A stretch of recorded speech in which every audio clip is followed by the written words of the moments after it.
My people no be smart, as e stand right now. They say the international lawyers of Mazi Nnamdi Kanu don't take this matter to another level. As they have taken the names of all the whole Nigeria leaders who are working against the release of Mazi Nnamdi Kanu to the United States court to make sure say everything where they get for there, they freeze them. They no fit enter US again because of this matter.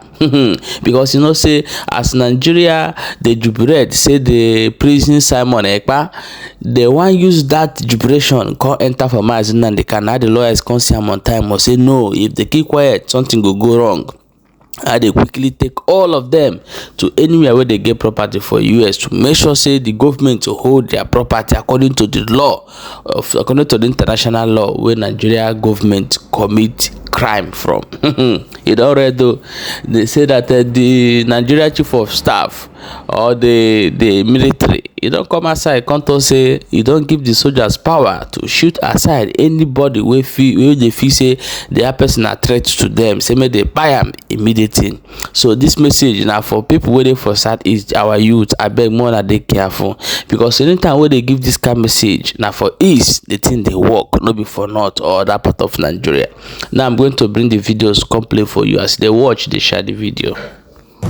Hello, my name is Bruce Fine. I'm the International Counsel for Mazi Nnamdi Kanu, especially relating to his now 4 years plus arbitrary imprisonment without trial by the Nigerian government. Here is a document that we all in this room have prepared. It is a petition to be filed with President Donald Trump asking that he list 6 Nigerian high-level officials, 5 judges and a former Attorney General, Mr. Malami, under the Global Magnitsky Human Rights Accountability Act. Now, to qualify for listing, you need to be systematically engaged in a violation of internationally recognized human rights. For the Biafran people to decide whether they wish to chart their own destiny as opposed to remaining in the Nigerian orbit. Remember that the Biafrans never did join Nigeria. There was never any vote for Biafrans to say, we want to be collectivized, as the British ordained in 1914. You don't need to secede from a company that you never joined in the first instance. And that's what Nnamdi Kanu's campaign is about, indeed the higher campaign from Biafrans. Agwana keep as well that the Nigerian government haven't succeeded in that plan. Haji we nabia. Unu mana hachi na ha succeed go na came as Simon Ekpa. Hana Finland government we call we ro jango haro. Mana keep as well legacy Mazi Nnamdi Kanu, particularly this lead counsel Nkonyocha a foregon to Tisita. We will see that na Oga Funata Ishim Media that this particular case Mazi Nnamdi Kanu that is coming forth by October 10. One na Oga de Opo. Ma Nigerian government aha Mazi Nnamdi Kanu. Haga Mazi that na enwe pana or international law. Anyway, particular statement this man made in this video, we will see that there was never a place Biafrans voted to be part of Nigeria. Relax, I'm going to know that I will play you guys the video from beginning to the end. Kunu watch ya, know the kind of process legacy Mazi Nnamdi Kanu take is in and keep as well. Nka brokwa nke our team lawyers in Nigeria, nka bukwa international. One man we video post yesterday, ebe haga White House just submit some documents. Maka half forgot that na if a Nigerian government made with Finland government that name we kosi wede. How we front this say that now this one I'm like that.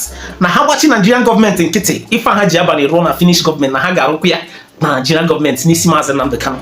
And again, from there na rejoice in a detain go Mazi Simon Ekpa for 6 years. One na do not rejoice yet.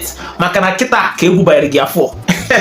Watch ya this video you got what if them neku. Atrom kodi kononum koge sipota. Set law not down. Without that watch ya this particular video from beginning to the end. Nezibo fire Dina Mountain. October 10 got the popo. Watch this video. Hello, my name is Bruce Fine. I'm the International Counsel for Mazi Nnamdi Kanu, especially relating to his now 4 years plus arbitrary imprisonment without trial by the Nigerian government. Here is a document that we all in this room have prepared. It is a petition to be filed with President Donald Trump asking that he list 6 Nigerian high-level officials, 5 judges and a former Attorney General, Mr. Malami, under the Global Magnitsky Human Rights Accountability Act. Now, to qualify for listing, you need to be systematically engaged in a violation of internationally recognized human rights.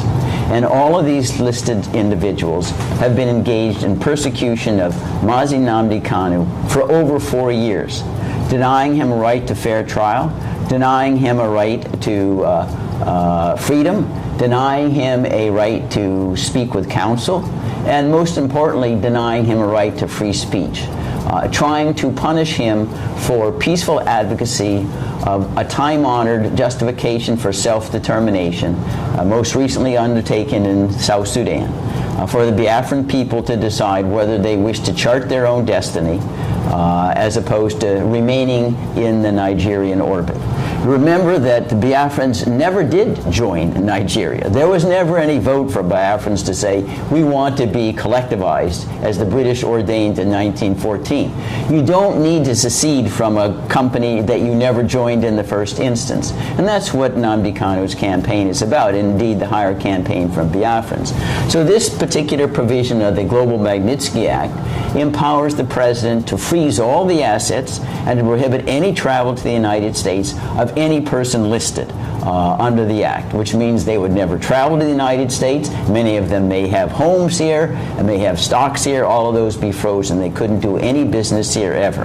Moreover, the Magnitsky Act also is stigmatizing. It brands you as someone worthy of others who are listed, who are notorious criminals, the president of North Korea, and others that are household words for violating human rights. So that's where we're doing. It's not a choice that we made initially. We worked very hard with the UN Working Group on Arbitrary Detention to try to get Nigeria to comply with its order to immediately and unconditionally release Mazi Nnamdi Kanu. We pleaded with Nigeria, here's the directive, just please comply with it. All we got was no, no, no. We'll ignore everything. So after all peaceful avenues of redress have been exhausted, we are now resorting to the Global Magnitsky Act as one of the final ways we can hold Nigeria accountable outside the corrupt Nigerian system.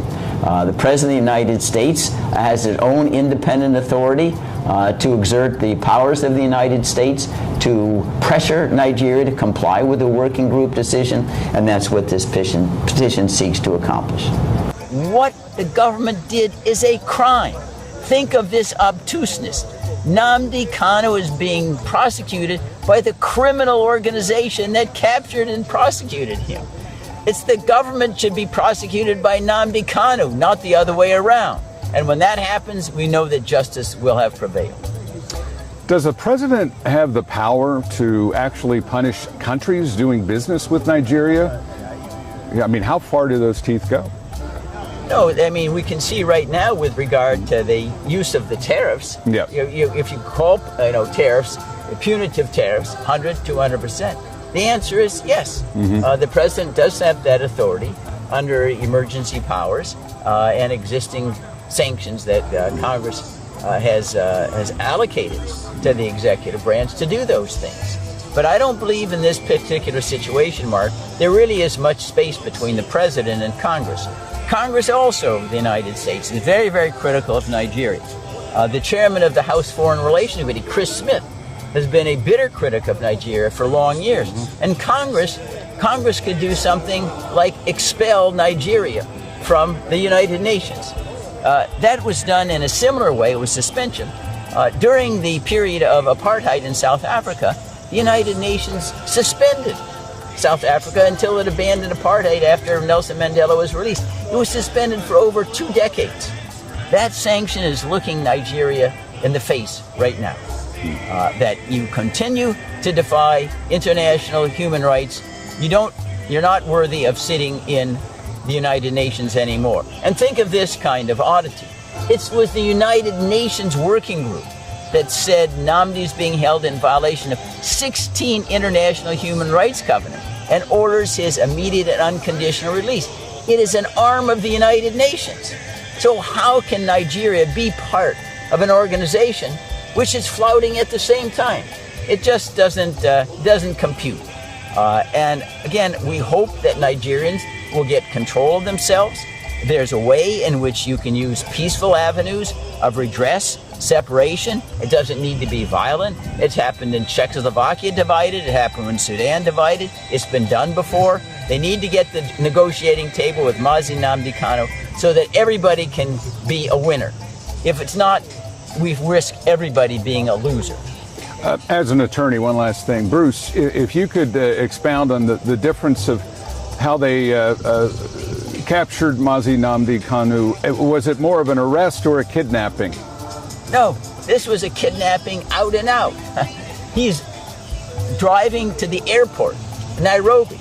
They kidnap him, take him to secret premises, torture him for 8 days, then stick him in a private plane to go back to Abuja. That is kidnapping by any other name. Moreover, the Nigerian courts themselves have acknowledged the kidnapping but said, well, it doesn't really matter. You can prosecute the fruits of your kidnapping, which runs contrary to all law. That is, a fundamental rule from the beginning of time is you shouldn't let crime pay. Well, what's happened here is the Nigerian courts has told the government, you can make crime pay. You can engage in crime to capture somebody and then keep them and prosecute them and put them in prison. That really turns justice upside down. Will not react. And I do not want to hear that I was not giving any command. As long as you are deployed, your task is to secure your community. You are all aware on what condition you are supposed to shoot at the enemy. When your life is at stake and you have no other means of protecting yourself, you are allowed to fire. When your colleague's life is at stake and there's no way you can stop, you are allowed to fire. And when the community or any infrastructure you are protecting is being destroyed and you have no other means of stopping them, you are allowed to fire. So do not be afraid to take out any criminal or any enemy that is destroying or is doing any acts of killing. Is that clear? Yes, sir. But like I've told you, the communities you are protecting must know that you are there to protect them, not to go there and infringe on their human rights. I'm going to hold every commander, from the sector commander to the company commander to the platoon commander to the section commanders responsible. If anything happens within your AOR and you do nothing, you will be court-martialed. That I guarantee you. But again, our policy is to reward hard work and punish indolence. When you do well, we'll commend you, we'll give you awards, and then we'll take care of you the more. You will be promoted. Is that clear? With the new concept, all armed forces personnel will be withdrawn from within the towns and will go out into the bushes. All checkpoints. People, when I don't see as it dey go, I bet make you share this video and drop your own opinion in comment section.